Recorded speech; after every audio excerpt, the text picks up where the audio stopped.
The reflection game. When I was a kid, there was this game we used to play at sleepovers. We called it the reflection game.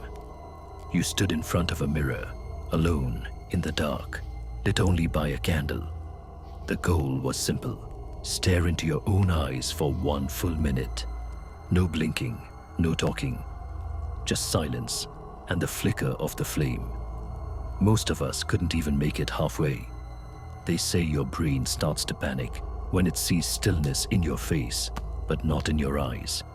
That your reflection stops being you and becomes something else. Something that watches. I thought it was just a game. Until I turned 14. I was alone at home. Power went out during a storm. I found a candle and lit it. I don't know why I thought of the game, but I did.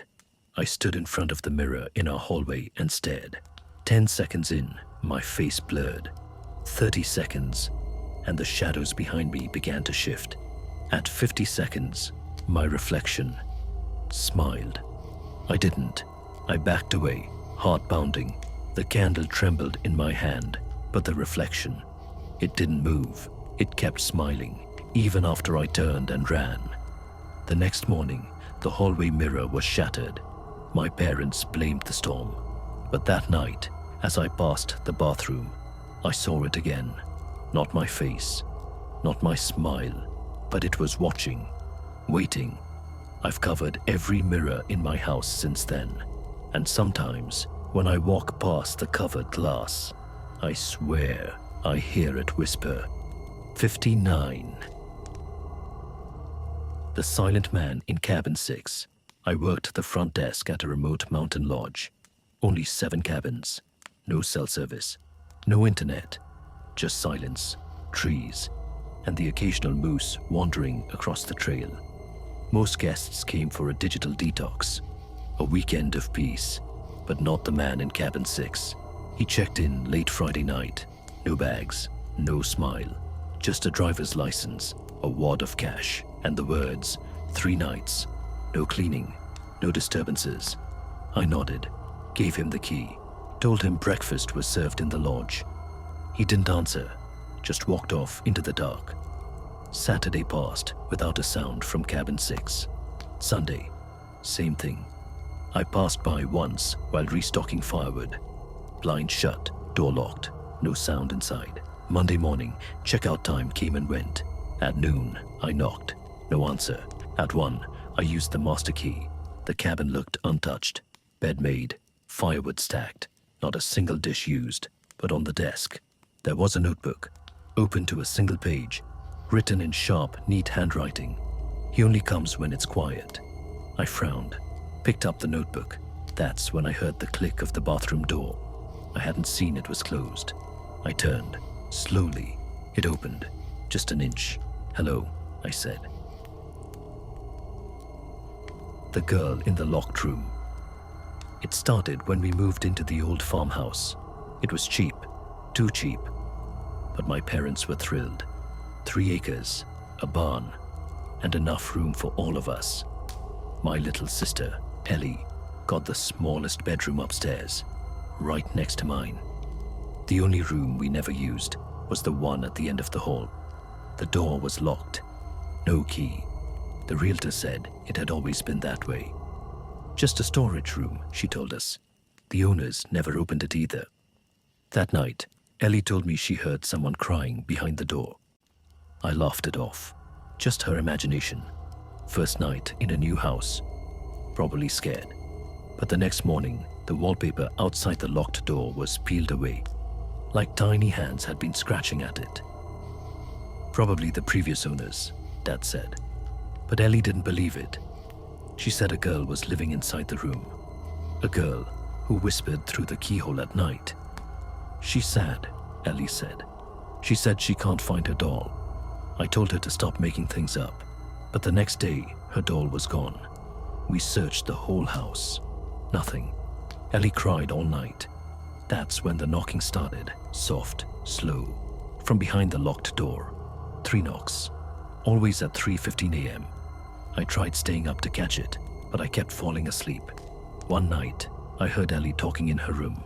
I got up, opened the door, and she was sitting on the floor, back to the wall, whispering. I asked who she was talking to.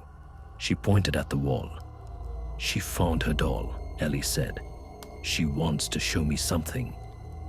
That night, I pushed a chair under the hallway camera my parents had installed. It wasn't connected to the internet, just a small screen in their room. But I wanted to see if anyone was sneaking around. At 3:15, I watched the screen. Nothing. Then the video glitched. For just a second, the locked door was open, and a pale little girl in a nightgown stood in the hallway, holding Ellie's doll. The next morning, Ellie was gone.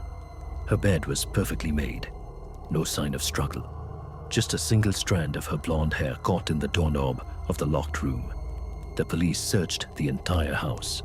When they opened the locked door, it was empty, just dust, old cobwebs, a few pieces of broken furniture. They never found Ellie. Sometimes at night, I hear crying from that room. And at 3:15, the knocking starts again. The quiet boy. We moved into the old farmhouse in early spring. It sat alone at the edge of a field, surrounded by bare trees that looked like they were always reaching for something. The place was cheap, which should have been a red flag, but we were desperate. Our son, Max, didn't like it from the start. He was 4, quiet, sensitive. The kind of kid who talks to his toys and draws pictures of things he won't explain. 2 days after we moved in, Max told me about the quiet boy. He lives in the wall, Max said, pointing behind the headboard of his bed. I didn't think much of it. Kids have imaginary friends. It was probably his way of adjusting. But at night, we'd hear noises, tapping, whispering. Once, something that sounded like breathing under the floorboards. We tried to brush it off. The house was old, creaky, probably mice, probably pipes. But Max changed. He stopped talking at dinner, wouldn't sleep unless the lights were on, started drawing pictures of a boy with no eyes. One morning, I found him in the hallway, staring at the wall. He said, "You're not nice," Max whispered. "Who?" I asked. "The quiet boy." That night, we heard laughter, soft, right outside our bedroom door. I jumped up, thinking Max had gotten out of bed, but his door was closed. When I opened it, he was sitting in the corner, wide-eyed, shivering. He said, "You shouldn't have moved here," Max said. He said the house was his. We brought in a priest. He didn't last 5 minutes. Walked into Max's room and came out pale, shaking. Told us to leave. Said something was wrong with the house. Something ancient. Angry, we left that night, never went back. Last week, I got a call from the realtor. Apparently, a new family moved in. They have a little girl, and she's been talking about the quiet boy in the wall. The man in the yellow room. There's a room in my grandmother's house we were never allowed to enter. It had a yellow door, no handle, just a keyhole, always locked. As a child, I asked her about it constantly. She'd always say, "That room belongs to him." I thought she was joking, some weird adult way of keeping me out. But when I turned 12, curiosity got the better of me. I stole the old brass key from her kitchen drawer and opened the yellow door. The room was empty, except for a single wooden chair facing the corner. The air inside was cold and still, like the world stopped the moment you stepped in. I didn't see anyone, but I felt someone. I ran out, heart pounding. Later that night, I asked my grandma again.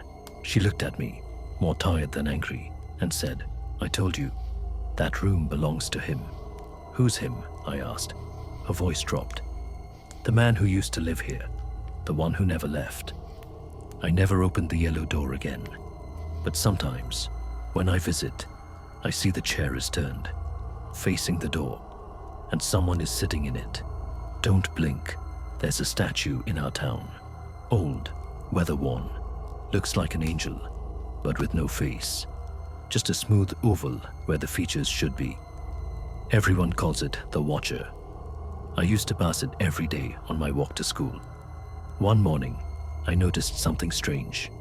The statue had moved, not far, just a few inches, but it was enough.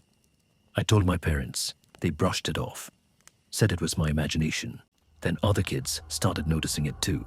Every day, it would be in a slightly different position, closer to the road, closer to the fence, closer to the path we walked. One night, I dared a friend to touch it. He did. The next morning, he didn't show up to school. They found him in the woods, eyes open, mouth wide. No marks on his body, just frozen, like he'd seen something terrifying. After that, no one went near the watcher, but it still moves. And now, it's almost at the edge of my driveway. I don't walk to school anymore, and I never blink when I look at it. Under the bed. When I was 6, I was afraid of the monster under my bed. Every night, I'd cry until my mom checked for me. She'd kneel down, lift the blanket, and say, "See, nothing there." One night, I was brave. I decided to check myself. I got on the floor, lifted the blanket, and saw me, my face, my pajamas, my own eyes staring back. And then, the other me whispered, "Don't let her tuck you in. I'm the real one," I screamed. My mom came running, grabbed me, rocked me until I calmed down, but she never looked under the bed. And to this day, I don't know if she saved the right version of me. The reflection game. When I was a kid, there was a game we played during sleepovers. We called it the reflection game. You'd sit in front of a mirror, light a candle, and stare into your own eyes for 5 full minutes. No blinking, no laughing, no talking. If you did it right, your reflection would change. Sometimes it would smile when you didn't. Sometimes it would frown. Sometimes it would disappear completely. I played it once with 2 friends. We lit the candle, took turns. The first friend said she saw herself age rapidly, like decades in seconds. The second said her reflection turned to ash and blew away. Then it was my turn. At first, nothing, just me. Then my reflection blinked, but I hadn't. It leaned forward and whispered, "Don't trust them," then smiled. When I looked back, my 2 friends were gone. Just gone. I ran home and never talked to them again. Their parents said they moved, that they left town. But when I walk past mirrors now, sometimes I see them behind me, smiling. The wrong voice. Late one night, I was home alone. I heard my mom call from the kitchen. "Can you come here a second?" I walked in, and the room was empty. Then I heard her again, this time from the living room. "Sweetie, I need help with something." Still no one there. That's when I realized something was wrong. My mom had left for the weekend. I froze. Then my phone buzzed. A text from her. "Just checking in. You okay?" I didn't answer. I locked my bedroom door, sat on my bed. Then I heard the voice again, right outside the door. "Why are you hiding from me?"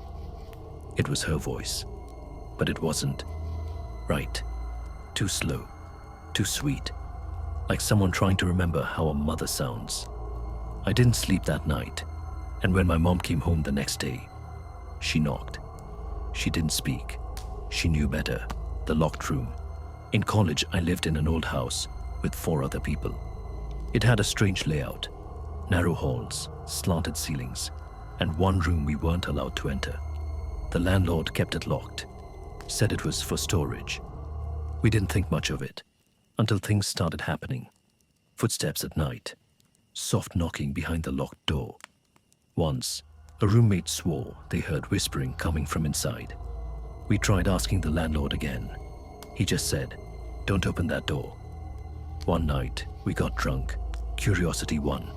We picked the lock. Inside was a bare mattress, a chair, and on the wall, claw marks, hundreds of them, deep, desperate. In the corner, there was a camcorder, still recording. The battery long dead, but the red light blinking faintly. We never told anyone.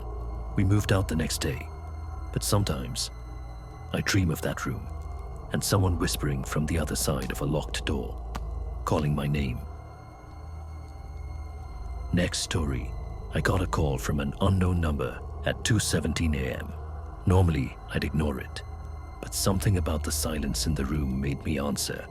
There was breathing on the other end. Then a voice whispered, "Is this still your number?" I froze. "Who is this?" Silence. Then, "I remember when you changed it. You were afraid I'd find you." I hung up, but my phone lit up again. Same number, same whisper. I liked the old ringtone. I turned off the phone, pulled the battery out, left it on the dresser. When I woke up, the phone was in my hand, fully charged, no record of calls, but one message in drafts, written in my notes app. "I found you. Next story. There's an abandoned house at the end of my street. We all knew not to go near it. Kids told stories about shadows in the windows, about voices coming from the basement. One Halloween, we dared each other to go in. 5 of us entered. 4 came out. We never talked about what happened. Not because we were sworn to secrecy, but because none of us remembered it.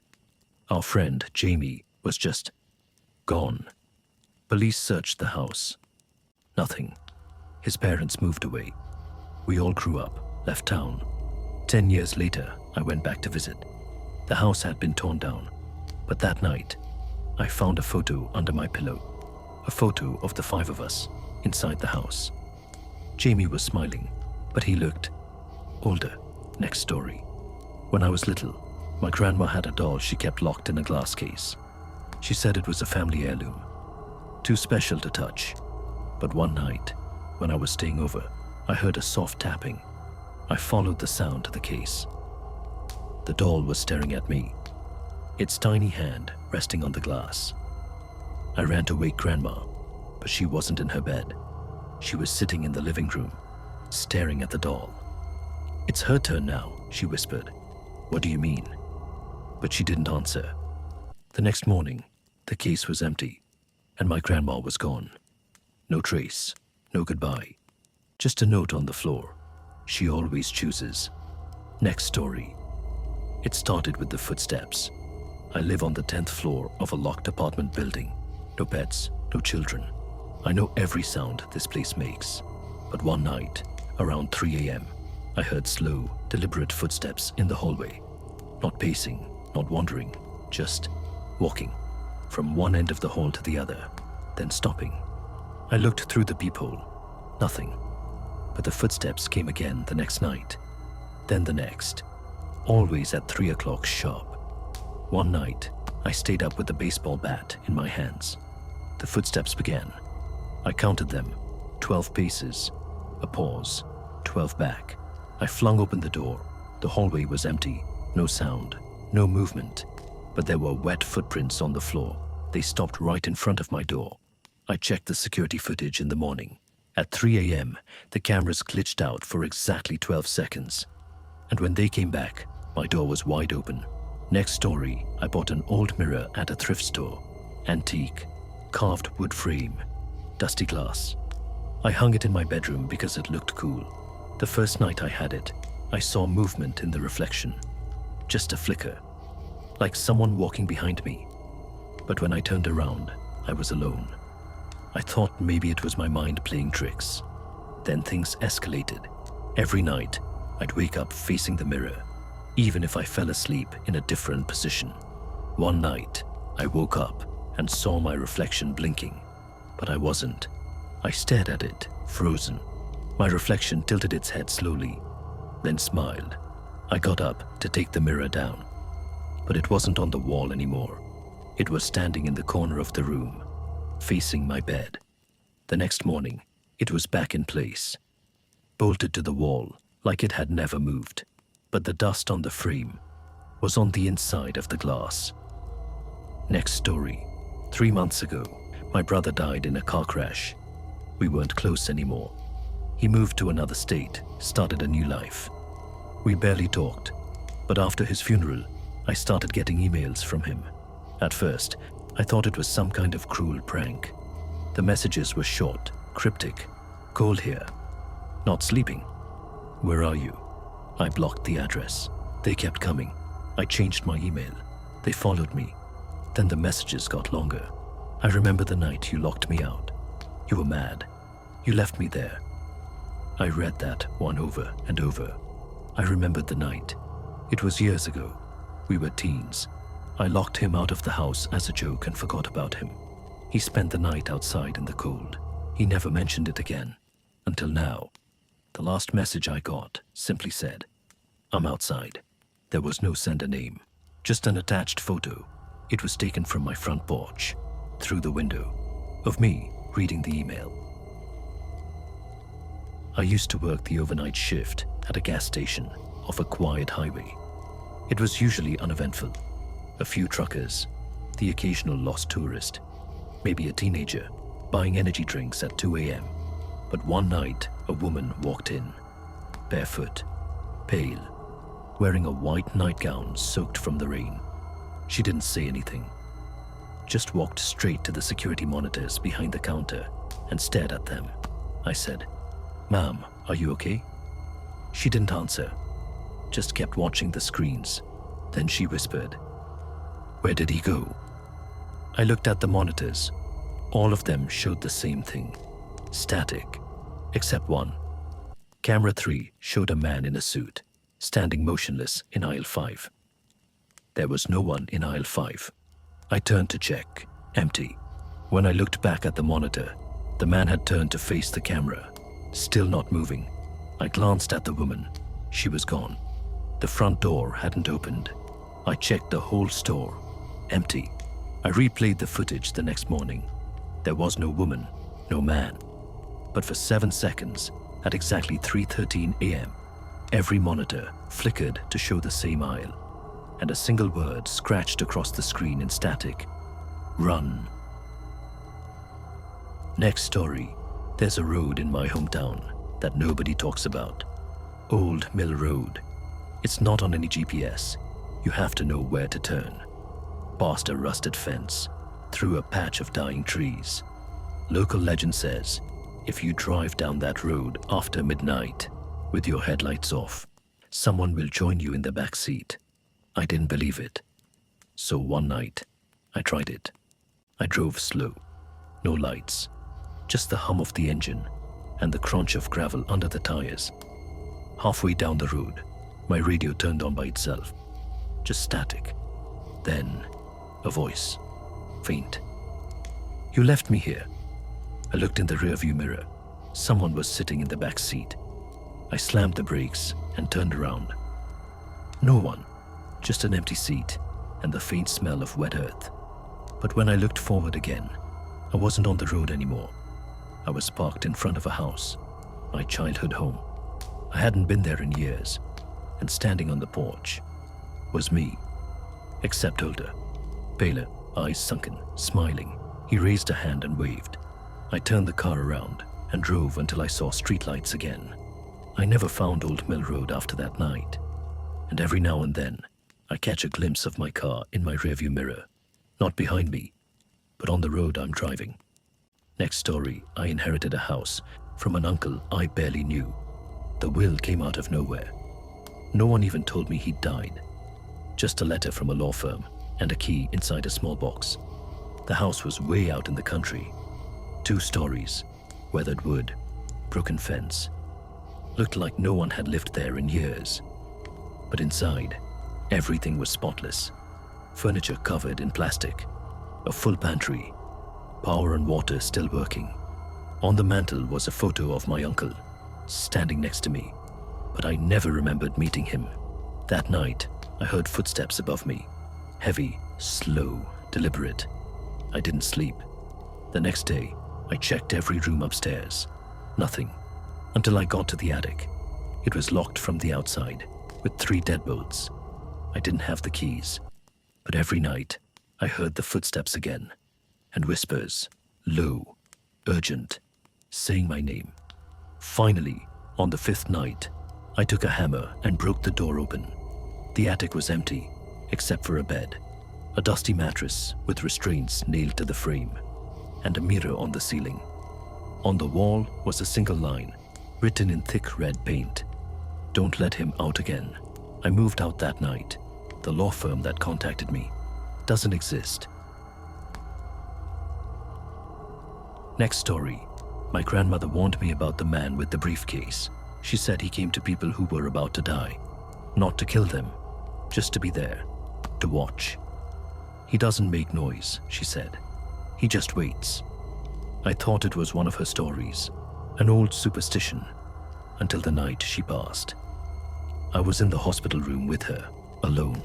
She squeezed my hand and whispered, "He's already here." Then her eyes fixed on the corner of the room. I turned. There was no one. After she died, I kept seeing him. Not clearly, just hints. A reflection in a train window, a shadow in the corner of a photo I took, always holding a black briefcase, always watching. One night, I woke up and he was standing at the foot of my bed. No face, no sound, just silence. I screamed, turned on the light, gone. But the next morning, I found a note on my pillow, typed, no signature. It read, "Not yet." Next story, I bought an old answering machine at a yard sale. Why? No idea. Just felt drawn to it. It didn't look special. Dusty plastic, worn buttons, but something about it felt heavy, important. When I got home, I plugged it in. There was one message, just one. A voice, desperate, breathing fast. "Don't come here. I made a mistake. It's not a house. It's a trap. Please, if you hear this, burn it. Burn it all." Then screaming. I checked the tape. It wasn't my voice, but the caller ID showed my name and my number. I tried to call back. Line disconnected. Then the machine beeped again. New message. Same voice, whispering. I said, "Burn it." That night, my phone rang. No number, just static. I didn't answer, but when I looked out the window, the answering machine was sitting on the porch, and it was playing the message again. Next story. When my brother died, I got his phone. Just a basic smartphone. Cracked screen. Almost dead battery. I charged it out of grief, I think. Wanted to hear his voice, see our old texts. Instead, I found something else. A folder labeled "Do Not Open." Inside were dozens of videos, all shot in the same dark room. Same angle, same man, my brother. But in each one, he looked more scared, more tired, like he hadn't slept in days. He'd just sit there and whisper to the camera, "They don't let me leave. They're in the walls." It's not a dream. In the last video, he was crying, whispering, "If you see this, don't look for me." Then he paused, stared at the camera, and said my name, like he knew I'd be watching. I tried to trace the files. Metadata said they were recorded 2 days after his death. Next story. There's a stretch of highway in the middle of nowhere they call the Disappear Mile. No signs, no exits. Just flat road through a dead forest. Truckers talk about it on forums. Say GPS freaks out when you're on it. Clocks freeze, radios turn to static. Some never make it out. I didn't believe it until I drove it myself. 5 minutes in, my phone died. Then the dashboard lights flickered out, headlights dimmed, fog rolled in, thick, too thick. I slowed down to a crawl. Then I saw a car in the distance, parked sideways. Hazard lights blinking. I stopped. Got out, called out, no answer. Inside was a man, frozen in place, eyes wide open, mouth hanging in a silent scream. He looked mummified. I turned to run, and there were dozens of cars behind me, all empty, all facing the wrong way, all covered in dust, like they'd been there for years. My car wouldn't start. I ran until I saw daylight. When I finally found a gas station and told the clerk, he just said, "You're lucky. Most don't come back." Next story. My daughter hasn't spoken in 6 months. Doctors say there's no physical cause, no trauma, nothing they can find, but she won't say a word. She just draws, every day, hundreds of pages, always the same thing. A man in the corner of a room, black hat, no face. Sometimes he's closer, sometimes behind a window, a mirror, the door. Sometimes he's in our house. I asked her once who he was. She wrote one word on the page: listener. I've started hearing things at night, creaking floors, breathing. My name whispered so quietly, I think I imagined it, until last night. I looked in the mirror and saw him, standing behind me, but when I turned around, no one was there. My daughter was at the door, holding another drawing. She handed it to me. It was me, in the mirror, and the listener behind me, smiling.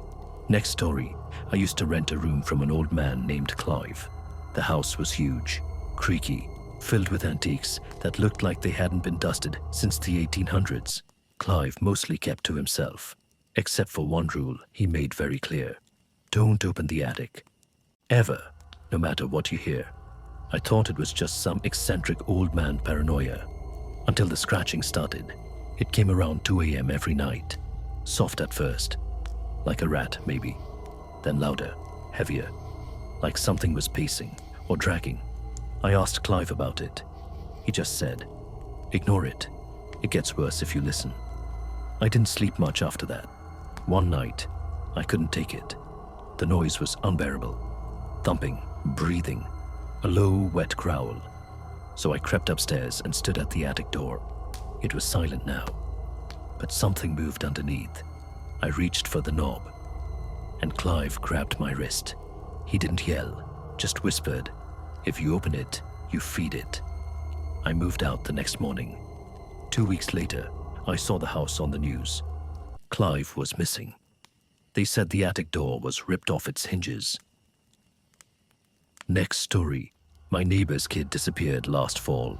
He was 6, happy, always kicking a soccer ball down the sidewalk. One day, he just vanished. No signs of struggle, no forced entry, no witnesses. They searched the woods, the lake, even drained a reservoir. Nothing. But last week, I found something in my mailbox, a Polaroid of the kid, but older. His face was longer, eyes more sunken, wearing the same shirt, but it looked dirty, torn, like it had been worn for months. He was holding a sign that said, still here, no return address, no fingerprints. Then yesterday, I got another. Same kid, now smiling. The sign said, getting closer. I haven't told anyone, because today I found a new photo on my pillow, and the sign said, behind you. Next story. There's a voice that only speaks when I'm alone.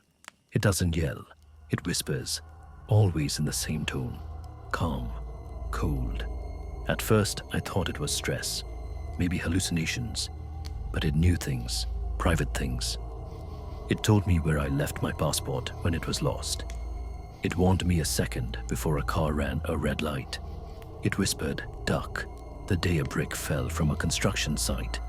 I started to trust it, until one night I was walking home and it said, don't go inside. I froze. Someone's in your apartment. I looked up. My window was dark, quiet. But I waited. 10 minutes later, a man crawled out my fire escape window, holding a knife. He never saw me. Now I always listen. But lately, the voice has changed. It's starting to laugh. And last night, it said, soon, I'll be the one inside. Next story.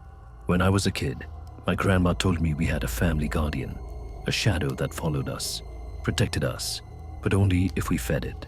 I thought it was just one of her weird bedtime stories, until she died, and I inherited her house. It was old, dusty, creaked when you breathed wrong. In the attic, I found a little wooden box. Inside were dozens of teeth, baby teeth, adult teeth, all labeled with names. Mine was there too, in an envelope dated when I was 6. That night, I heard footsteps in the hall, but no one was there. Just a shadow, stretching from the corner of my room. Too long, too thin. It whispered, you stopped feeding me. I locked the attic, but the box keeps reappearing, no matter where I hide it. And now, every night, I lose a tooth in my sleep. Next story. My brother died 3 years ago. Car accident. Instant. Closed casket. We weren't that close anymore, but I still kept his number saved. Just couldn't delete it. A few months after the funeral, I got a message from his number. It said, "Cold in here." I figured it was a sick prank. Ignored it. Then came, "Still waiting." I blocked the number, but new ones kept popping up. Random area codes, same messages. "Why'd you leave me?" "I'm not alone down here." I changed phones. New carrier, new SIM. Nothing for a while. Then one day, I got a voicemail. Just breathing. Shaky. Wet. And a voice that sounded like him whispering, "I found the way out." That night, my front door was open, and muddy footprints led to my bedroom. Next story, I volunteer at a crisis hotline. People call in at their lowest, lonely, scared, broken. One night, a woman called sobbing, said her name was Rachel. She was trapped in a house. Something was inside, watching her. She whispered that she locked the bedroom door, but it was getting closer. I tried to calm her down, told her help was on the way. She begged me not to hang up. I didn't. For 23 minutes, I listened as she cried, whispered prayers, and finally screamed. Then, silence. Police traced the call. The house was abandoned. Had been for years. No furniture. Just an old rotary phone, unplugged. And in the dust by the window, the name Rachel, written with a finger. Cut next story. My roommate's cat never liked me. It would hiss if I came near, hide under furniture when I walked in. One night, I was up late, and it crept into my room. It just sat at the foot of my bed, staring. Then, in the strangest voice I've ever heard, it said, "He knows what you did." I froze. The cat blinked, then turned and walked away. I didn't sleep. The next morning, my roommate found the cat dead on the kitchen floor. No wounds, no signs of trauma. Just gone. I never told her what happened, but every night since, I hear scratching at my door and a voice whispering from the hallway. I still know. Next story, I used to babysit for this couple down the street. Sweet kid. Quiet. Always drawing. One night, I noticed all her drawings were of the same figure. Tall, black, no face. Just a mouth full of sharp teeth. I asked her who it was. She said, "That's the man in the closet." Kids have wild imaginations, I thought, until I checked the closet before bedtime, just to be sure. It was empty, but when I closed it, I saw something in the mirror, behind me. I spun around. Nothing. The girl laughed. "He likes you." I quit after that night. Years later, I ran into her at the store. She was older, teenager now. She smiled and said, "He still asks about you." Next story, I work night security at a museum. It's quiet, peaceful, until it isn't. Around 2 a.m., alarms went off in the Egyptian exhibit. I checked the cameras. Nothing. No movement, no signs of entry. But one display case was open. Inside it was a funerary mask, said to belong to a forgotten priest. The mask was gone. I ran to the exhibit. The case was intact. Mask inside, exactly as it should be. But the floor had footprints, bare, dusty, and leading away from the case. They stopped right in front of the staff bathroom. I opened the door. The lights flickered, and on the mirror, written in condensation, "You disturbed the silence." I haven't gone back since. Next story, I moved into an old house last winter. Had that classic charm. Arched doorways, creaky stairs, a huge attic. One night, I heard footsteps above me, but I lived alone. I grabbed a flashlight and went up to the attic. Empty, except for a trunk in the corner. Inside were hundreds of letters, all addressed to someone named Eleanor. All unopened, all from the same sender, me. My name, my handwriting, dated from the 1800s. Every single letter ended with the same line: "I'll find you again." That night, I dreamed of a woman standing at the foot of my bed. She whispered, "You promised." I still live here. I still write the letters.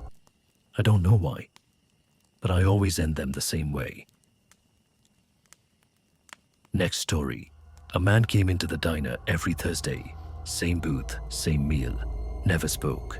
Until one night, he handed me a Polaroid. It showed me sleeping in my bed from the corner of the room. I laughed, thinking it was some sick joke, but he didn't smile. He said, "That was last night. You should check your closet." Then he left. I rushed home. Nothing was out of place, except the closet door was open, and inside, another Polaroid, this time of him, smiling behind me. I never saw him again, but sometimes I wake up to the sound of the closet creaking. Next story. In college, I rented a room from an elderly woman. She was sweet but strange. She always told me to avoid the basement, said it was full of bad memories. I never listened. One night, curiosity got the better of me. I went down. It was filled with old furniture, boxes, and one small door, bolted shut with chains. Something pounded from the other side. Soft at first, then louder. I ran back upstairs. The next morning, I asked the woman about it. She looked at me with empty eyes and said, "I told you not to wake him." That night, the pounding started again, but this time, it came from inside my closet. Next story. We found an old TV in my grandfather's attic, a heavy box-style set, dusty and unplugged. We brought it downstairs just for fun. The screen stayed black until midnight. Then it turned on by itself. Only one channel. It showed a room, dimly lit, silent, empty, except for a single wooden chair. Then, each night, something new appeared in the chair. First, a doll, then a mirror, then a person. He just sat there, staring, never blinking, never moving. On the fifth night, the man stood up, walked toward the screen, and smiled. That's when the power went out. The next morning, the TV was gone. We found the chair in our living room, and a Polaroid on the seat. It showed us, sleeping. Next story, I worked at a summer camp deep in the woods. No cell service, just trees, cabins, and legends. The kids loved scary stories, but one, about a boy named Toby, hit different. They said he drowned in the lake, came back at night, cold, dripping, looking for someone to play with. I laughed it off, until the night I saw footprints, wet ones, leading from the lake to cabin 3, where no one was staying. I followed them in. Inside was freezing, and on the mirror, written in water, "Tag." I turned around and saw a boy, smiling. He whispered, "You're it," then vanished. That night, I heard splashing, and now, I avoid the lake. Next story. My neighbor's lights had been off for days. No car, no movement, just silence. I got worried and knocked. No answer. The door was unlocked. Inside, everything was normal, except the mirrors. They were all covered, every single one. And in the hallway, a note. "Don't let her see herself." I pulled back one of the covers, confused. For a second, I saw nothing. Then, a woman's face appeared. Not mine. She screamed, and the glass cracked. I ran. Later that night, I checked my own mirror. Nothing. But sometimes, when I pass it quickly, I see her, just behind me. Next story. When I was a kid, I had an imaginary friend named Sarah. She wore a blue dress and always wanted to play hide and seek. My parents thought it was cute, until I told them she lived in the attic. We didn't have an attic, just a sealed hatch above the hallway. One night, my mom heard whispers. She opened the hatch, found a small, dusty room, empty except for a child's chair, and a drawing on the wall. It showed me, holding hands with a girl in blue. Below it, in childlike handwriting, "Best friends forever." We moved, but Sarah still visits. Only now. She doesn't like to hide anymore. Next story. There's a small diner off the highway near my town. Everyone calls it Maggie's. It's open 24/7, but nobody ever seems to eat there, except truckers passing through. I went in once, just after midnight. The waitress smiled, but there was something off about her. Too still, too perfect, like a mannequin that learned how to blink. I ordered coffee. It was bitter. And when I looked around, every customer was staring, not at me, at the wall behind me. I turned around. There was a mirror, but in the reflection, no one was sitting at my table. I wasn't there. I looked down. My hands were gone. I stood up and ran. The bell over the door silent as I left. No one followed. When I told people the next day, they just nodded, said Maggie's had burned down 40 years ago, but it's still there, still open, and the mirror always shows who isn't supposed to leave.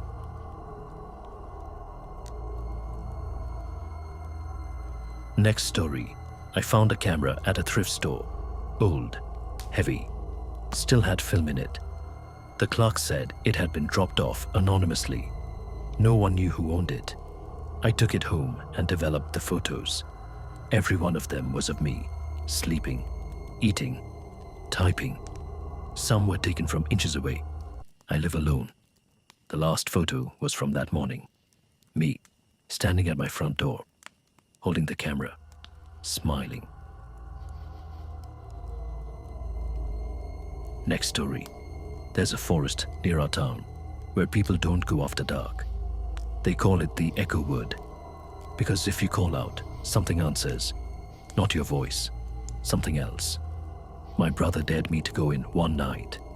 I brought a flashlight and a recorder. I called out, "Hello." A second later, I heard it back, but it wasn't my voice. It was slower, deeper. "Hello." I turned to leave and heard twigs snapping behind me. I ran.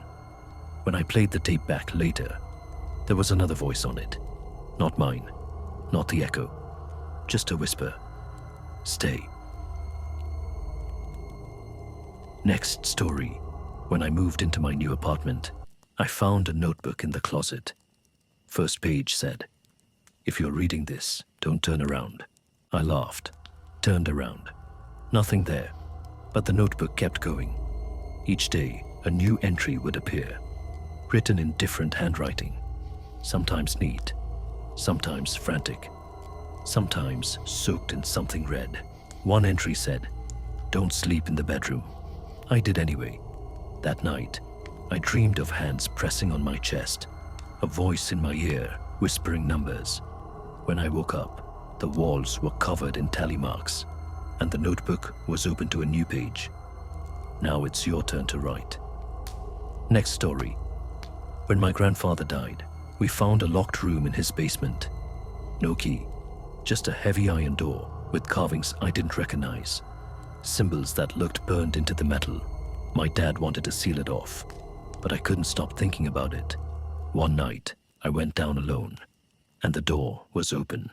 Inside was a single chair, a mirror facing it, and nothing else. But when I stepped inside, I heard whispering, low, urgent, like a crowd in the next room. I turned to leave, but the door slammed shut behind me. The mirror began to fog. Then I saw something in it. Not me. A version of me. Thinner, pale, grinning. It raised a hand and wrote something in the fog. "You opened it. That means I get to stay." Then the lights went out.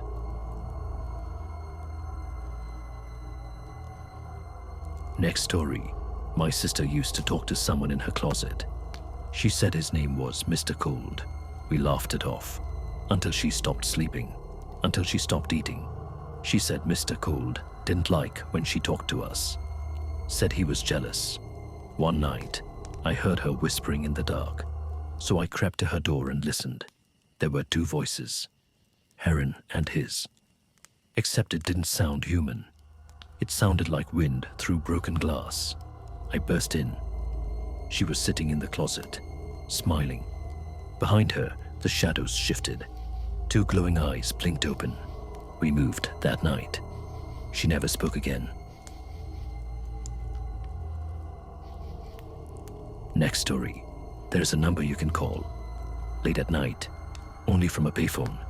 You dial 777 and wait. A voice will answer. It always says the same thing.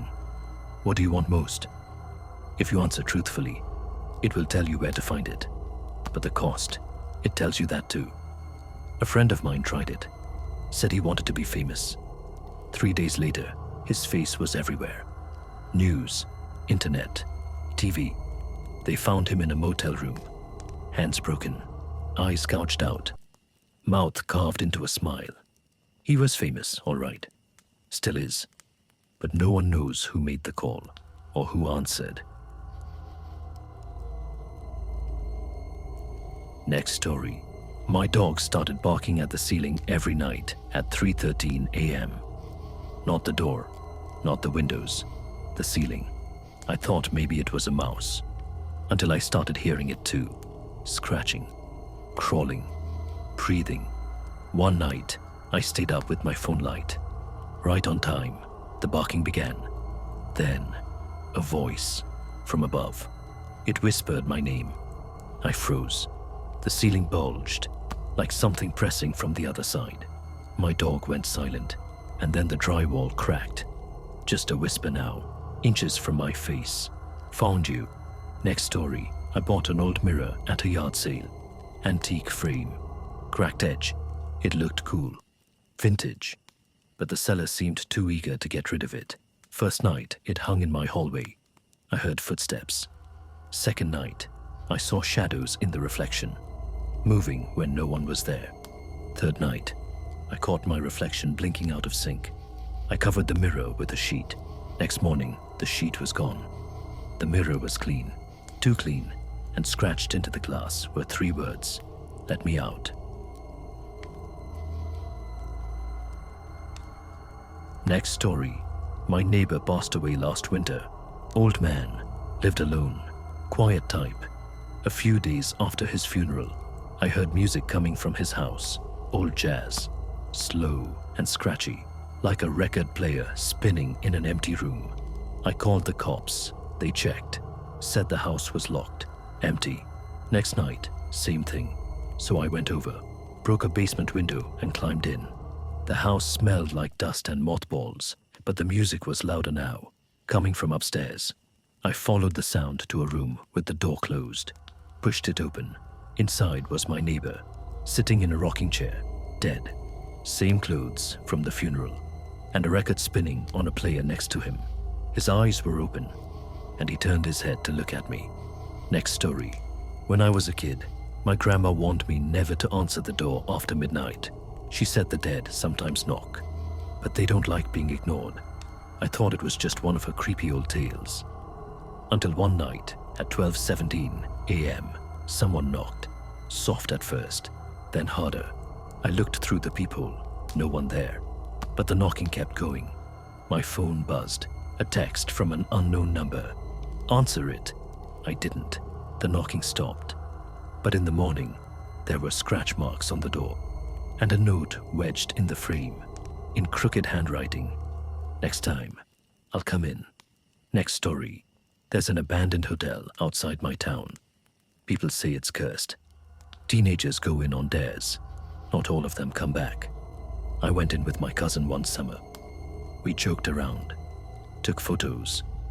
Nothing seemed off, until we found room 304. The door was shut tight, but as we passed it, we both heard crying. Software, like a child. We tried to open it. No luck, so we moved on. But later, when we looked at our photos, every single one had the same thing. A face in the window of room 304, pressed against the glass, eyes wide, mouth open. And in the last photo, it was smiling. Next story. When I was 10, I had an imaginary friend named Caleb. He was funny, always wanted to play, and knew things I didn't, like where my dad kept his hidden snacks, or what my mom was going to make for dinner. My parents played along, until one day, I said Caleb told me how my grandpa died. The thing is, no one had ever told me. It was a family secret. When they asked me how I knew, I said, Caleb showed me the bathtub. They went pale. That night, my dad took the old clawfoot tub out of the basement, and smashed it with a sledgehammer. He never explained why. Caleb stopped showing up after that. But I still sometimes find wet footprints leading up from the basement. Next story, I work night shift security at a storage facility. Mostly it's boring. Cameras, empty halls, paperwork. But there's one unit, 139, that gives me chills. Nobody ever comes to it. It's been rented for years, but no one visits, ever. One night, the motion sensor in front of 139 went off. I checked the feed, nothing, but the door was slightly open. I went to investigate. Inside, complete darkness. I shined my flashlight. Just boxes and a mannequin, life-size, pale, wearing a wedding dress. I turned to leave, but the door had shut, and behind me, I heard movement. When I turned back around, the mannequin was facing me. Next story, we used to play a game called Dead Man's Knock. You knock on a random house at night, whisper, "I see you," then run before anyone answers. Stupid, I know. But one time, we knocked on this creepy blue house with no lights on. My friend whispered the line. We ran. But halfway down the street, we heard the door creak open and footsteps. Fast ones. We looked back. No one there. Next day, my friend didn't show up to school. His parents said he vanished from his room. Window locked, door untouched, but scratched into the wood of his nightstand was a message. Now I see you. Next story, I moved into a new apartment last month. Everything seemed fine until the voices started. They weren't loud, just whispers, coming from the air vents. At first, I thought it was the neighbors, but they were out of town. The voices weren't saying words, just breathing, moaning. I recorded them one night. When I played it back, I finally heard something clear. You're not supposed to be here. I moved out the next morning, but sometimes when I'm alone in my car or taking a shower, I hear the breathing again, and every mirror I pass fogs up with a handprint. Next story, my dog started barking at the closet every night. At first, I thought it was mice. Then one night, I left the door open. She didn't bark. She whimpered and backed away. Curious, I peeked inside. Empty.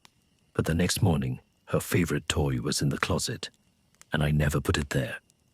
Last night I heard whispering from inside, and when I checked, my dog was staring at me from inside the closet, but she was asleep on my bed.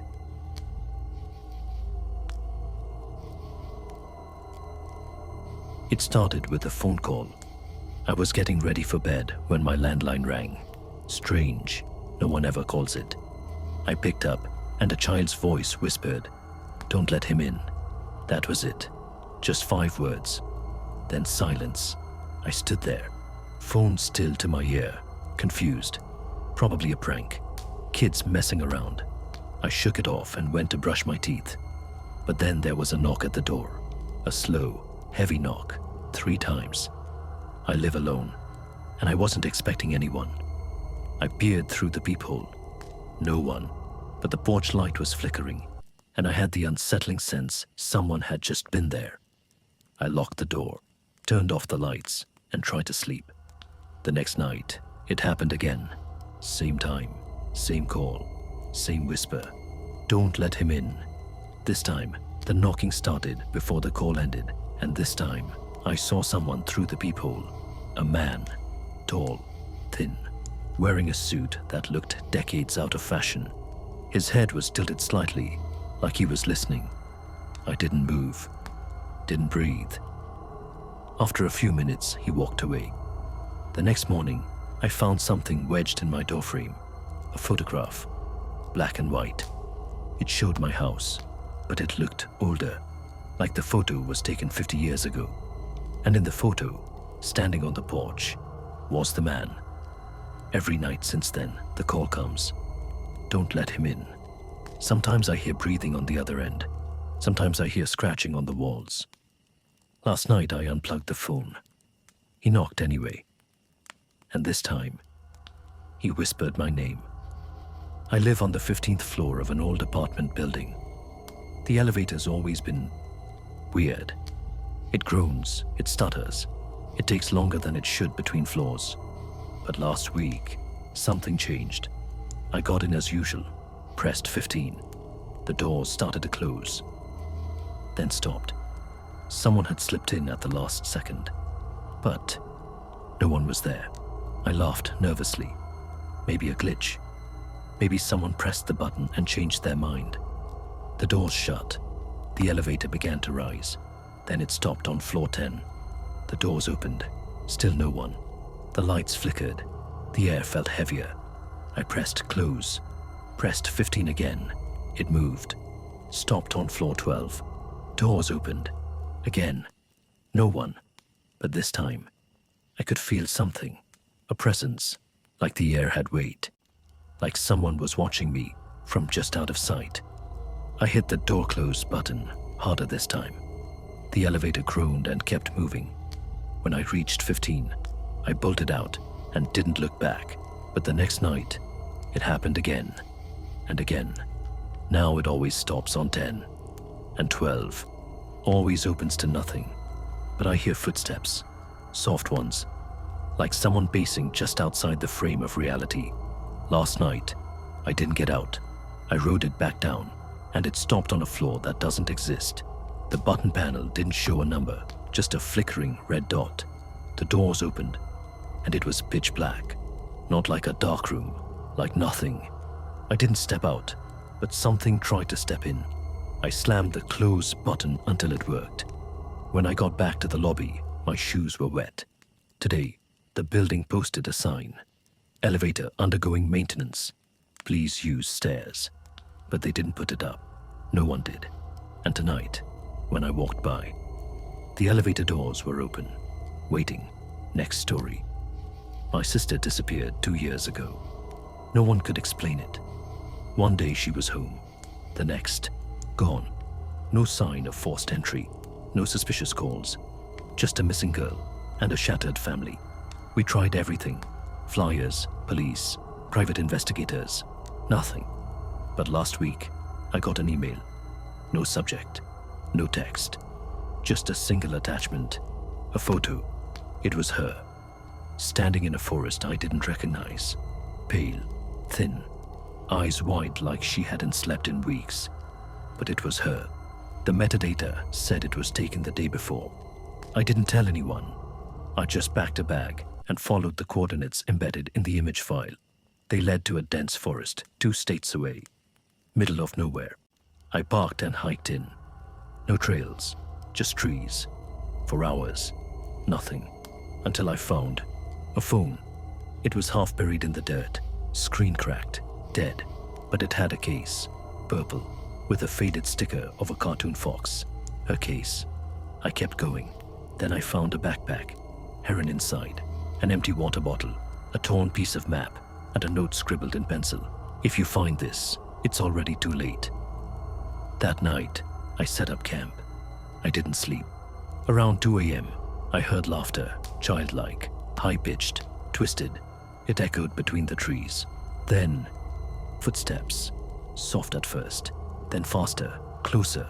I turned on my flashlight. There she was, dirty, wide-eyed, smiling too wide, but her mouth didn't move when I heard, "You shouldn't have come." I blinked, and she was gone. I ran, made it back to my car by sunrise, drove until I couldn't see trees anymore. When I got home, there was another email, this time a video. She's sitting in a room I don't recognize, looking straight into the camera, crying, and behind her, in the shadows, something is moving. Next story. There's a game kids play in my town. They call it the reflection game. You go into a dark room alone, hold a mirror in front of you, and whisper your own name 3 times. Then, you wait. It's supposed to be a joke, a dare, some urban legend passed down from older kids to scare the younger ones. But 3 months ago, a girl named Lily tried it at a sleepover. She screamed so loud, neighbors called the cops. They found her in the bathroom, mirror shattered, blood on her hands and arms. She wouldn't talk, not to her parents, not to the police. All she'd say was, smiled back. She hasn't been the same since. Last week, my brother said he was going to try it. He's 17, thinks everything's a joke. He went into the bathroom at 1 a.m. I waited outside, half expecting to hear laughter or maybe a scream, but it was silent. After 5 minutes, I knocked. No answer. I opened the door. He was standing in front of the mirror, staring. The lights were off, but the room was glowing. Diamond Soy's unnatural. I called his name. He turned to look at me, but his reflection didn't. His reflection kept smiling. I slammed the door shut, dragged him out, and smashed the mirror with a chair. He didn't speak for hours. When he finally did, he whispered, "It's still there, watching. Now every mirror in the house is covered. But last night, I caught him trying to peel the sheet off the hallway mirror. He was smiling, just like his reflection had." Next story, I found a phone buried in the woods. It was half sunk in mud, screen cracked, battery barely alive. But when I turned it on, it lit up and immediately started playing a video. It was filmed right where I found the phone. The camera pointed at the trees, shaking slightly, like someone was running. You could hear breathing, fast, panicked, and then a voice whispered, "I see it." The footage cut out. Then another video autoplayed. This one showed a clearing. The phone was clearly placed on the ground, still recording. For a few seconds, nothing happened. Then, something stepped into view. I can't describe it. My brain doesn't want to. It was tall, wrong, like a shadow, trying to mimic a person, but getting the proportions all off. It just stood there, breathing, watching the camera. Then it lunged. The video cut to black. I looked through the rest of the phone. Dozens of videos, each one showing someone else. Always different people, always in the same woods, always ending the same way. I tried to leave, but I couldn't find the trail back, and now the phone keeps recording. On its own. I can't turn it off. It's in my pocket right now, and I think it's waiting for the next video. Next story. There's a town in the Midwest that doesn't appear on any GPS. You can't drive there intentionally. You only find it if you're lost, really lost, out of gas, out of battery, and out of luck. Locals call it Hollow Point. The streets are quiet, too quiet. No kids, no pets, not even birds in the trees. But the houses look lived in. Lawns are trimmed. Porch lights glow. The people are kind. Too kind. They offer you food, shelter, help. But no one ever leaves, they say. You must be tired, they say. Rest now, they say. You're home. If you try to leave, your car won't start. The road loops back to town. The gas station always has one pump working, just enough to get you lost again. Some say Hollow Point feeds off wanderers. Others say it's a refuge from something worse. But everyone agrees on one thing. Never spend the night in the yellow house on the hill. It's always empty, but the lights never go out. Next story. When I was a kid, my brother had an imaginary friend named Calvin. Calvin wore a brown suit. He never smiled. My brother said Calvin lived in the crawl space and only came out when our parents were asleep. We laughed it off until our dog refused to go near the hallway at night, until we started finding muddy footprints leading from the crawl space to my brother's room. One night, I woke up to the sound of whispering. My brother was sitting on the floor, talking to the dark. His voice was trembling. "I don't want to play anymore," he said. "You said you'd leave me alone." Then silence. And then something replied, not in words, just a long, raspy breath, like a wet exhale right next to my ear. We moved out a month later. I asked my brother about Calvin a few years ago. He just shook his head. "Calvin never left," he said. "He just found someone else to play with." Next story. I was brushing my teeth when I saw a man standing behind me in the mirror. I turned. Nothing. Heart racing, I looked back. Now he was closer. I blinked. Gone. I ran out of the bathroom and slammed the door, but the lights inside flicked on by themselves, and in the mirror, he was still standing there, smiling